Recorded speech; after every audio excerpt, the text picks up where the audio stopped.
Il est l'heure de vous informer, mesdames et messieurs. Bienvenue dans cette grande édition du journal sous les antennes de Rupture Télévision. Bien avant tout, voici le principal titre.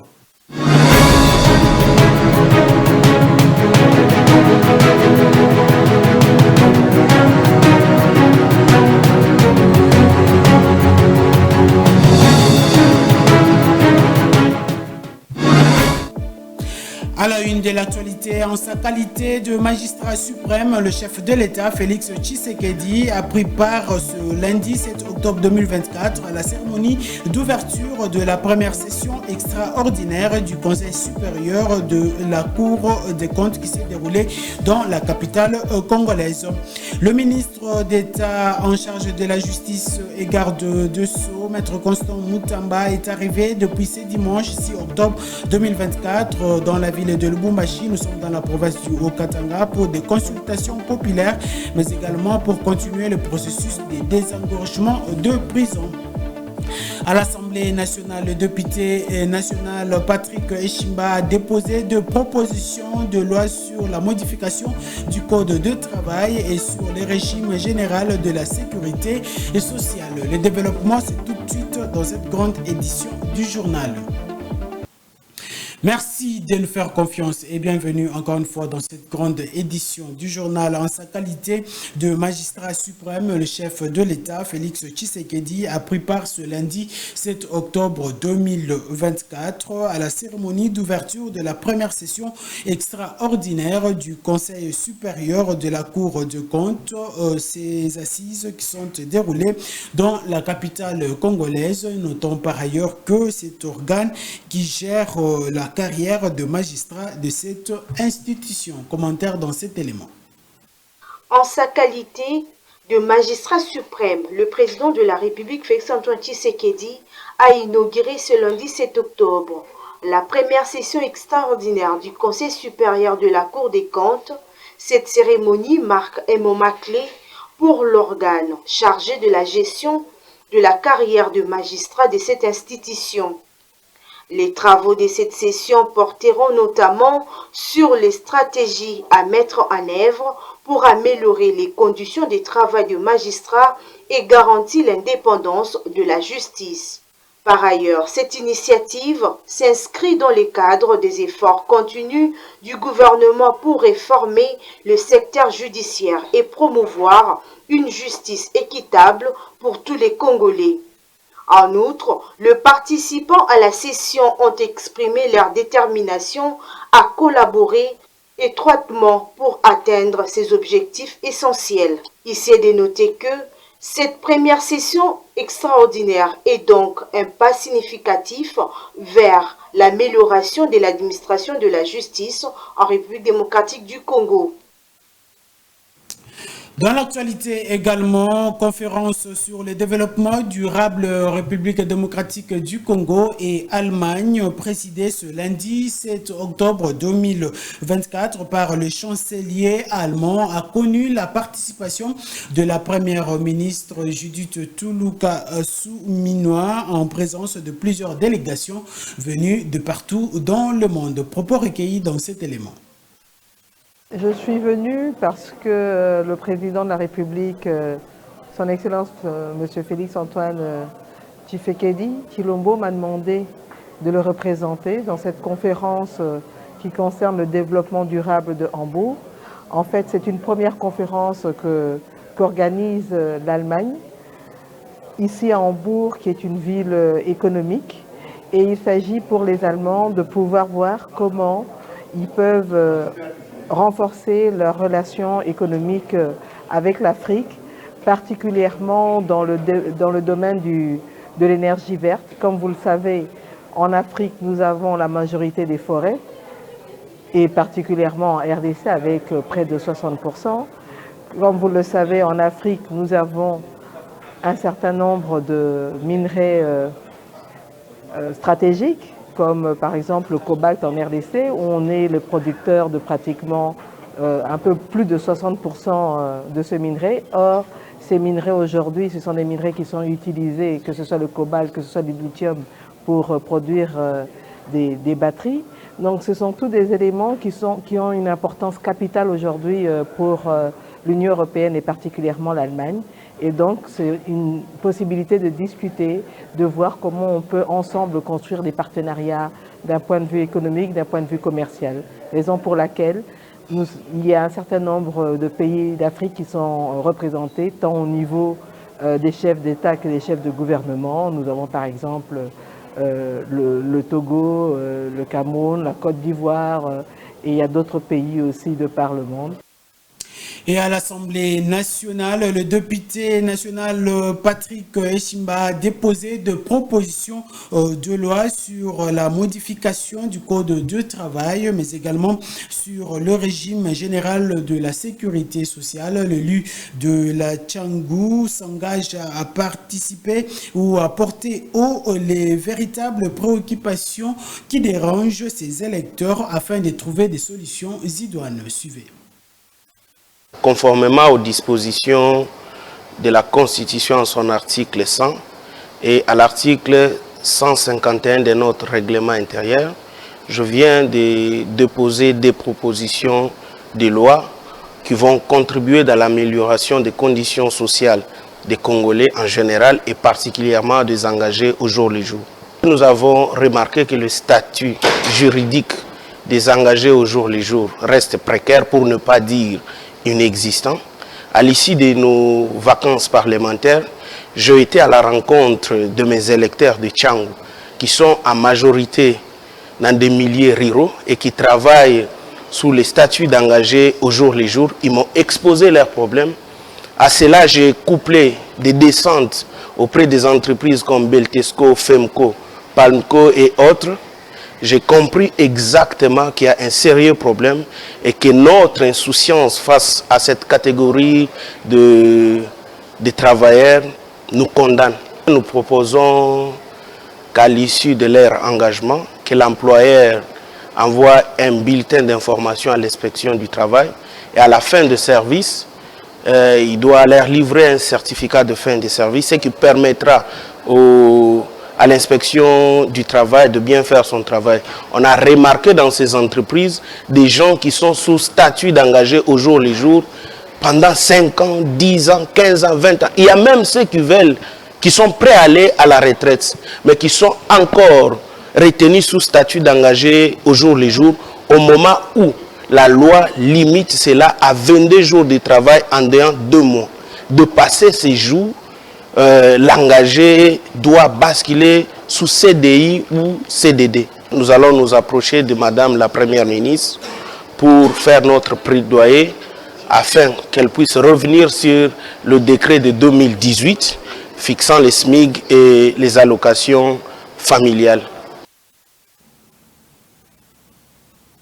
Je l'ai annoncé de l'entame de cette grande édition du journal, le ministre d'État en charge de la justice et garde des Sceaux, Maître Constant Moutamba, est arrivé ce dimanche ici, octobre 2024, dans la ville de Lubumbashi. Nous sommes pratiquement dans la province du Haut-Katanga pour des consultations populaires, mais également dans le cadre du processus des désengagements, des prisons centrales de Lubumbashi. Suivez.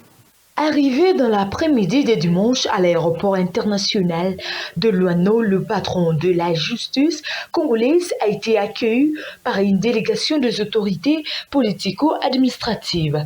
Il a réussi à présider la toute première séance de travail avec les autorités du secteur de la justice. Dans ces échanges, le patron de la justice a révélé les objectifs de sa mission dans la ville de Lubumbashi avant de rappeler à l'ordre tous ceux qui, d'une manière ou d'une autre, compromettent dans l'exercice de leurs fonctions. Durant son séjour, Constant Moutamba poursuivra sa mission de libération de présumés prisonniers comme il l'avait déjà fait dans d'autres provinces, à l'instar de Mbujimayi et Kinshasa. Il convient de souligner que cette visite est la première que le ministre effectue dans le Haut-Katanga depuis sa nomination à ce poste. Autre chose, à présent, ce lundi 7 octobre 2024, paralysie des activités socio-économiques au centre commercial de Beni Matungé. Nous sommes dans la province du Nord Kivu, dans l'est de la République démocratique du Congo. L'appel est de la synergie des groupes de pression Front pour Beni qui exige 2 jours sans activité et réclame la libération des personnes proches de cette organisation en détention dans différentes prisons de la ville. C'est sujet à Delar Kaingi, acteur politique et porte-parole du Burek Nord Kivu, donne son point de vue face à cette situation. Il était au micro de Alpha Mutombo. Suivez. Vous savez, la province du Nord Kivu est devenue le ventre mou de la République parce que l'insécurité qui vient de faire longtemps, vous connaissez à Beni, à Masisi, à Rutshuru, il y a des tueries qui continuent à se perpétrer par des terroristes ADF et même les terroristes du M23 avec l'accompagnement du Rwanda. C'est-à-dire, on devait normalement proclamer la zone comme une province sinistrée. Et par conséquent, il fallait réduire même les taxes. Les gens vivent très difficilement. Depuis qu'on a commencé à égorger les gens à Beni, et on a même brûlé des engins roulants, des voitures, des camions qui transportaient. Partout, c'est de l'insécurité. Alors, à la moindre seulement des accords entre la population et les autorités, c'est ça ce qui devait se faire. C'est-à-dire les mouvements de grève organisés par les opérateurs économiques et par les mouvements citoyens, c'est tout à fait normal. On cherche à trouver si on va avoir peut-être gain de cause. C'est-à-dire c'est une interpellation pour nos autorités de considérer vraiment les drames qui sont en train de se passer ici au Nord Kivu. Autre chose à présent dans cette grande édition du journal Les Sommets de la francophonie qui s'est tenu en France. L'internationaliste Cédric Ndombele a réagi dans le sens où la participation de la République démocratique du Congo dans une organisation doit se faire sentir, surtout sur le plan économique de notre pays. Il était au micro de Jean-Serge Mwanda. Suivez. La francophonie peut donner espoir aux Congolais? C'est une question que je me suis posée. Moi, je dirais non.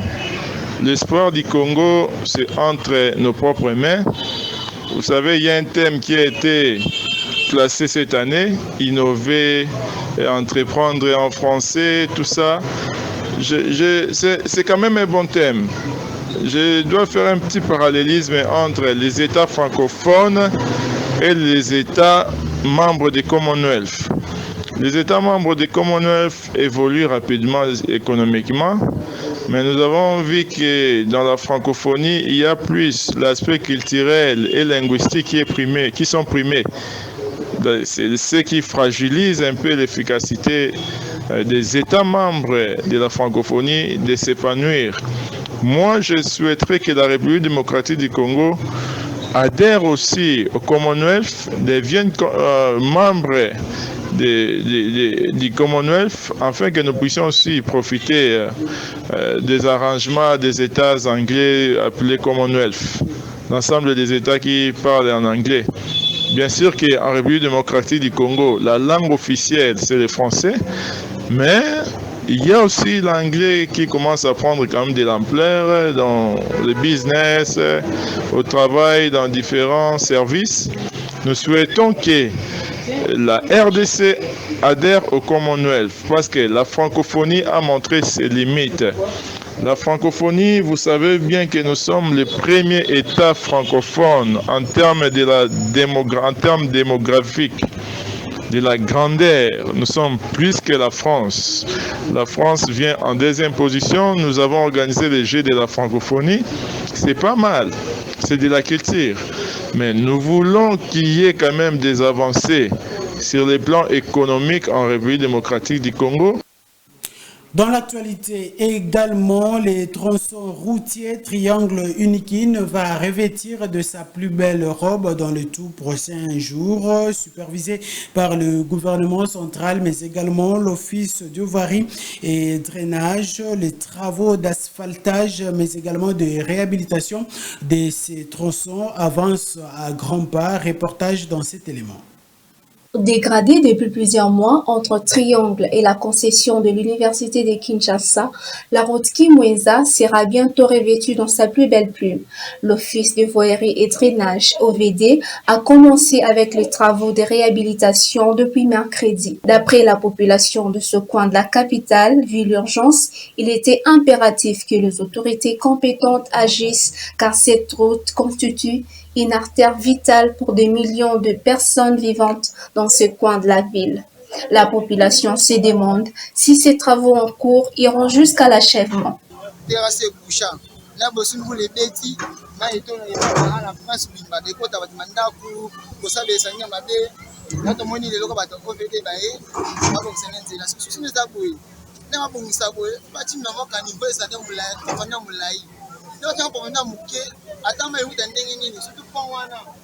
Il faut que tu me l'annonces pour les amis de l'eau. Quand je vais en bouler, je vais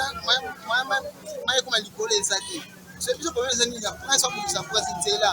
Maintenant, le principal, le président va le ministre, donc campus Mimiza, son là campus puis la Kinshasa. Après, c'était ma couché, mais si vous les petits,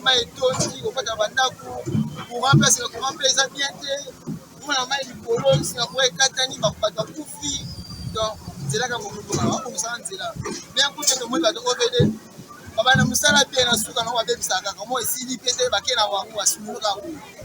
Signalons par ailleurs, cette route Kimweza, auparavant constituait une ampleur de dégâts, notamment une circulation souvent interrompue par des flaques d'eau stagnantes, causant un paysage très difficile des véhicules et des motos. À noter que les résidents et les étudiants méritent des infrastructures adéquates pour garantir leur accès à l'éducation et à leur activité.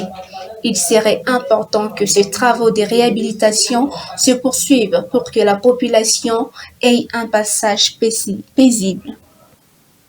Ce journal est terminé. Avant de nous quitter, place à présent à la revue de presse et la sélection nous est faite ici par Priska Bolosso. Le 19e sommet de la francophonie s'est achevé le 5 octobre sur une note mitigée pour la RDC et son président Félix Tshisekedi, nous informe Forum des As. Si l'événement a enregistré un succès relatif avec l'élargissement de l'Organisation internationale de la francophonie qui a accueilli 5 nouveaux États et gouvernements dont l'Angola et le Ghana, la relation entre Kinshasa et Paris a connu un épisode de tension. Les passages du président de la RDC, Félix Tshisekedi, à Budapest, en Hongrie, c'était pour la recherche de la paix et du développement économico-social de la RDC. En flagrante note, le journal Le Quotidien, dans son édito, tôt ou tard, Tshisekedi a profité de ce séjour hongrois pour un appui conséquent en faveur d'un retour total en RDC. Diplomatie obligée. Rapatriement de migrants congolais de Mayotte, Econews nous signale à sa une d'éviter les pièges de 1994 avec les Rwandais. Assemblée nationale, les phares nous informe qu'il y a 21 groupes parlementaires validés lors d'une plénière tenue le 5 octobre composée d'au moins 20 députés chacun.